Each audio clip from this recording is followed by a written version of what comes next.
Welcome to Whitlock Garage. We're united by trucks. Today on What's in My Driveway, we've got a slammed, patinaed F100 for your viewing pleasure. Oh, and it might have a little something extra behind it.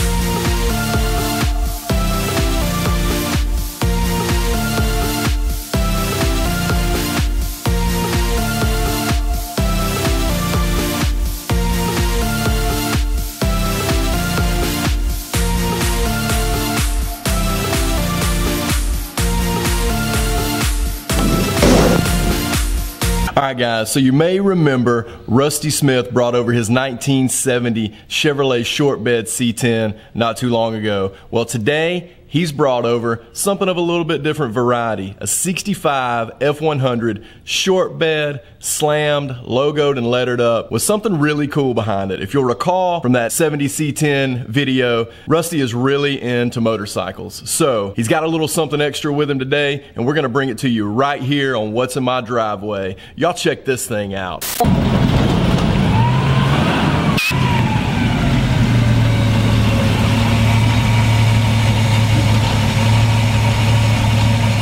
Thanks for bringing the truck out, Rusty. Golly, tell me what we're looking at here. That's a 65 F100. I picked it up about a year ago. And I just use it for a bike hauler and around town. Tell me what's going on under the hood. Well, it's a inline 6 300. The motor's actually out of a 79 F100. Very cool. You know, it's pretty simple. Does that have, is it automatic or? No, it's a 3-speed manual. 3-speed on the column, I guess? Cool. The way it should be. That's right. And then as far as the steering, man, what's going on with this? This looks rack and pinion steering. The guy who did the work to the, you know, he built it, and I'd shown some interest in it. I had one of these in high school. My wife and I dated it, and so I was interested from the time that he started building it. And he did all the work. Kind of a young guy, super nice guy, still stays in touch. And very cool. This truck has been clipped in the front, or it just has a new cross member, new? Got a Mustang 2 front end. Awesome. To get the stance. Yeah, I mean, killer tubular control arms. It's like new springs, especially with that rack and pinion system. That is a really killer setup. And it rides really good. Obviously, it's been 5-lug swap with the Mustang 2 front end. So 205 7515s. Little thin white walls with some Steelies. I'm a Steelies and white wall guy. Man, me too. Every car should have that. That's right.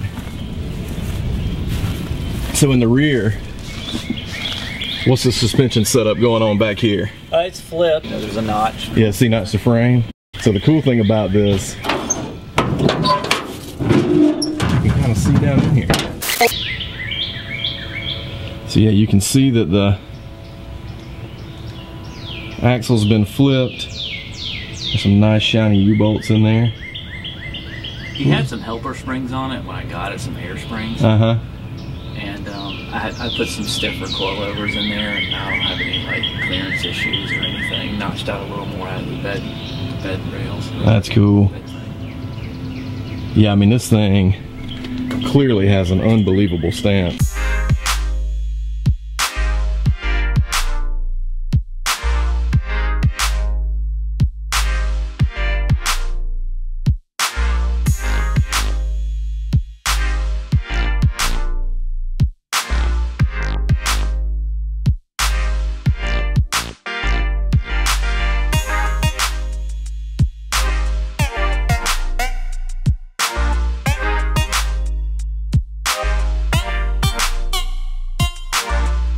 Obviously the bed floor has been raised. We just showed the suspension there, but some really cool woodwork that looks DIY, you know? Yeah, it is. You know, really the main thing I'd say about the bed is that it's only been raised enough to get the clearance, but it's still very usable. I mean, I carry stuff in it. You know, sometimes you can see them raised up to an inch. Yeah, right, where it's hard to carry anything in it. Yeah, as a matter of fact, you've got a gas can, a couple of toolboxes, a cooler, some ramps. Got my emergency brake back there. Got your emergency brake back there? Yeah. And that would be that right there. The good old brick. Well, this thing is really, really cool. I mean, the stance is unbelievable. It's got a cool drivetrain, obviously some cool suspension. But what's going on in the interior in this thing? Man, it's basic like the rest of the truck. It's 3-speed on the column. I didn't have door cards in it when I got it, so my daughter, she makes duct tape wallets, so I asked her to branch out and make me some door cards out of duct tape. Heck yeah! And she also did the visors out of duct tape, you know, to match the interior. Oh man, what a cool touch, man. Yeah, I mean, you can just make it your own. It doesn't have to be perfect. You know, I just put a little inexpensive cover on the seat, put down the floor, and you know, a couple little pinstripe accents, and threw some stickers over the hole in the dash. And there you go. So one cool little touch on the interior is this. What is this, Rusty? It's an old motel keychain that I found, and it happens to be the exit where I live. No kidding. And stuff like that just fascinates me to think about. Yeah. Motel's not even there anymore, but that thing would be hanging from a vehicle like this back in the day. You know? Absolutely. Yeah. So cool. You've nailed the slammed patina short bed sort of craze, and this truck is just really, really cool. So I think that we would be remiss if we didn't mention all the pinstriping on this truck, and I think that's one thing that we picked up on your other truck that we did, the 70 C10. Tell us a little bit about the pinstriping and the door logos and all that. Well, Chaston brand did the door logos and did the pinstriping. You know, I think the term better than I could have imagined it. It's kind of an overused term, but it's the only thing I can describe for his work. I can't even imagine the way it's going to turn out when he gets a hold of something. Yeah. So he did that for me. Albert's Texaco is an actual Texaco that was in Stone Mountain when I was growing up. The owner, we'd go down there with all my buddies on our bicycles. We would buy baseball cards and candy and sit out there and trade them. Spend our afternoon out there, and honestly, the owner was probably more patient with us than, you know, he had cars to work on. Right. They're bagging up candy for us. So it was a super good memory, and it kind of made the truck mine. And honestly, this truck, if any truck screamed for door logos, it's the... Oh man, I completely agree with that. All right, so we see this helmet in here, and I'm sure folks watching this video have noticed that there's a little something pulling behind this truck. Tell us a little bit about this. It's a 1972 SL350 Honda. It's kind of a dual sport. They made more of a street version, which was a CB, and then they also had a scrambler version 350. It was a CL, I believe. But anyway, this is the dual sport version. And what are you doing with this thing? Well, I picked this one up not too long ago to do. It's called the Vintage 1000, starting out of Speed Deluxe Motorcycle Shop in Chattanooga, and it goes across Tennessee, Carolinas, and Georgia, as far as I know, for the route. And it's 20 of us on vintage bikes, pre-1980 bikes, and it's just breakdowns, motorcycle riding times, man. That is really, really cool. 1,000 miles, gosh. So 200 miles a day. We camp, we carry all of our own tools, gear. The only thing we don't carry is our food.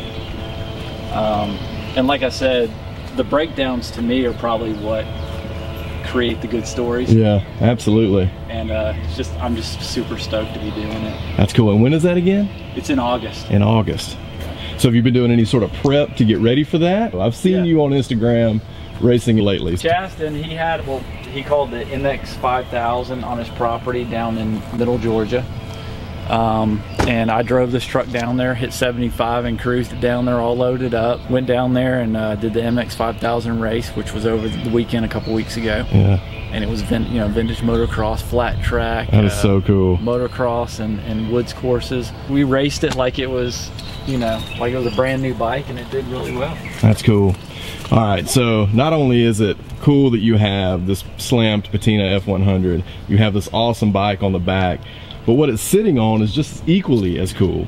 So tell us a little bit about this trailer. I found that online, and honestly it looked a little bit orange in the picture, so I was like, I don't know. So I went out, and it was sitting in this guy's field, and he had actually gotten it from someone too, but when I saw it, man, I was like, those look like they were separated at birth. Oh, I mean, I don't know if the video portrays it well enough, but the paint is exactly the same. I mean, the patina is exactly the same. I mean, it is really, really cool to see something like this. Yeah, I'm just glad I didn't take the truck to go pick it up, because he didn't know he didn't know he had it. Yeah, right. Oh, that's awesome. We should probably go ride in this truck. You're not gonna get me on this motorcycle, but I'll get in that truck. Ride back to the trailer. Like a dang sewing machine, man. That's right. Heck yeah.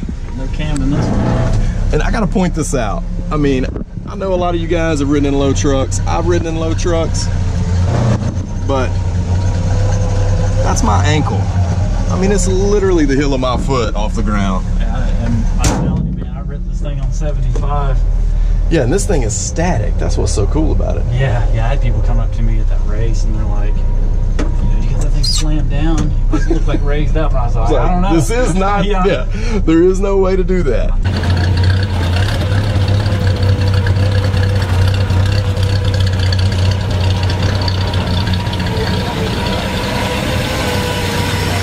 Oh, you got this. I see the big trailer you guys are. Oh, man.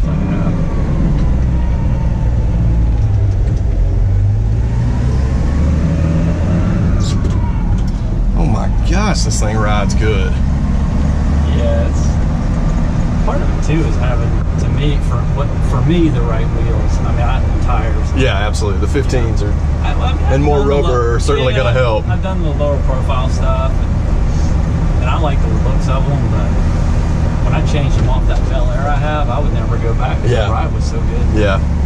Well, as far as the trailer, what kind of weight you think you're pulling back there? Well, that bike, I think dry weight's around 330 okay. to 340, 50, somewhere in there. So, yeah, probably about 350. Okay.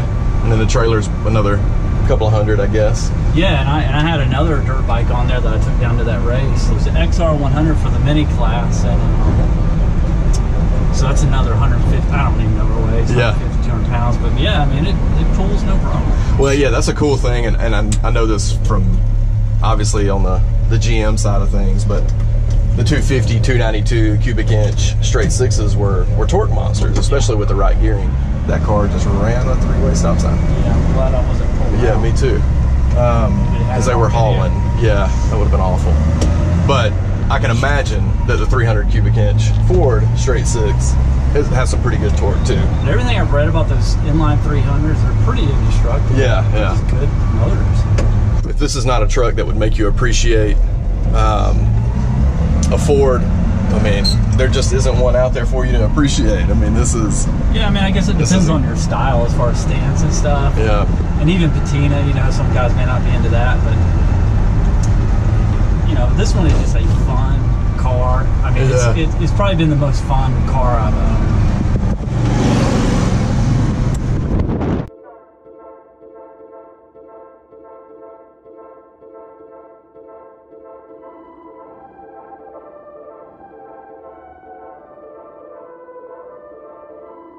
So it looks like this truck was probably originally red. It's like, do you think this is the original? I guess it probably is the original paint on this truck. If you look at it's underscore red hat underscore, he's the guy who built it. Okay. And he's got a picture, if you go through his history of it's sitting in the field where he found it.